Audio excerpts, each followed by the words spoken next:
Азыркы учурда Кыргызстанда кыргыз тилин сүйлөө, колдонуу көйгөй жаратып жатканын көрүп турабыз.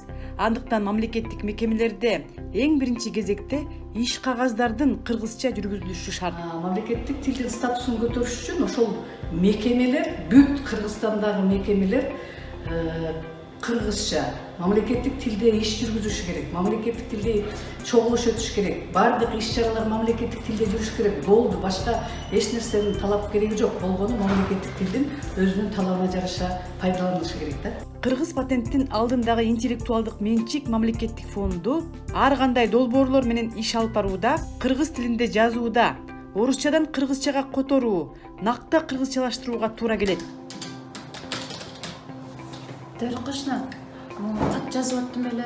Начальник деген сөздү кандай жазабыз? Бул орусча сөз да, кыргызчага которулабы? Эми мен негизинен айтканда, Айжа, биз бүгүн бул бизде деген билесиң да, бүт министрликтер, ведомстволор ушул сөздүк менен колдонобуз да бүгүнкү күндө. Муну деген бизге тил комиссиясы сунуштаган негизи. Ошонун негизинде биз иш алып барабыз. Анан начальник деген сөз баягы чет тил, орус тилде айтылган сөздөр болгондон кийин биз болбой эле бүгүнкү күндө башкарма, жетекчи деп кайрылып атабыз да. Такай колдонгон компьютер. Мисал алсак компьютердин азыркы учурга чейин кыргызча котормосу жок. Чет элдик сөз болгон үчүн алар ошо ойдон которула элек да. Мүмкүн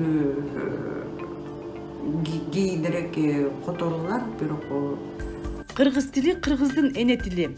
Андыктан баланын тили чыкканда эне тилинде чыгыш керек. Ал үчүн ата-эненин аракети күч болот. Ата-энелер балдары үйлөнүп атканда аларга деген телефон берип коет. Анан телефон көрүп атканда орусча видео роликтерди көрүп, өзүнө мындай губкадай впитывать ете беришет. Уңгубуз кыргыз тилибиз. Урпактарыбыз сүйлөөчү тил. Уул кыздардын кыргыз тилинде сүйлөгүсү келбей жаткандыгын кыргыз тили мугалимдери ата-энелерге кайрылып, кайгырып айтууда. Канчалаган мамлекеттик кызматкерлердин балдары орус мектептерде окушат. Ыйлаган келет. Ошо кыргыз тилин билбеген балдарды көрүп туруп.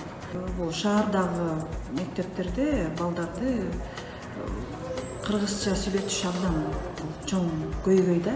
Үй бүлөдө 1-2 гана бала, бул 1-2 баланын каалоосу ата-эне үчүн бул закон болуп калган.